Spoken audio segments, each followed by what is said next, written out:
ఇక నువ్వు ఈ రకంగా నోటుకొచ్చినట్లు మాట్లాడుతుంటే నువ్వు భవిష్యత్తులో ఏనాటికి అవలేవు ముఖ్యమంత్రివి. ఎవరు గౌరవించి నీకు ఓటేస్తారు?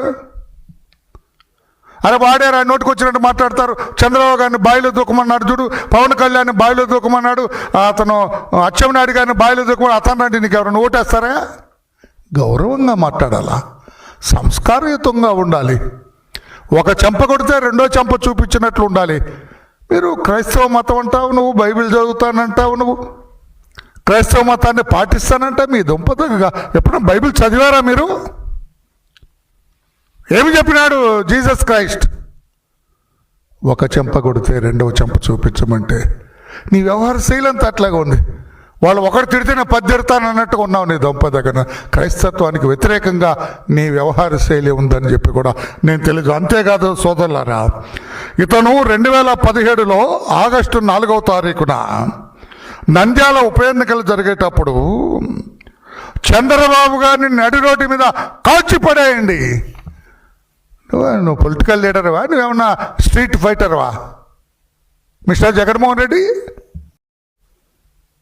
ఇక నువ్వు ఈ రకంగా నోటుకొచ్చినట్లు మాట్లాడుతుంటే నువ్వు భవిష్యత్తులో ఏనాటికి అవలేవు ముఖ్యమంత్రివి.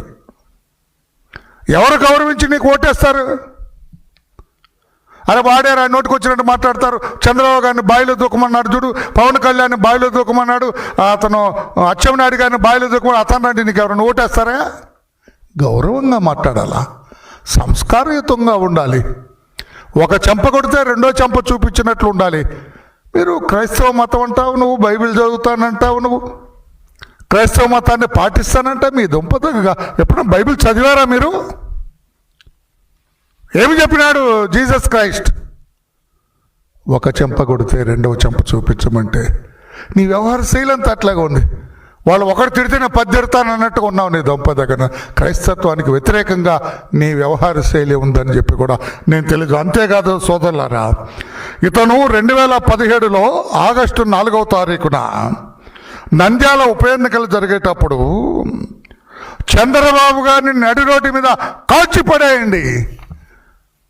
నువ్వు పొలిటికల్ లీడర్వా? నువ్వేమన్నా స్ట్రీట్ ఫైటర్వా మిస్టర్ జగన్మోహన్ రెడ్డి?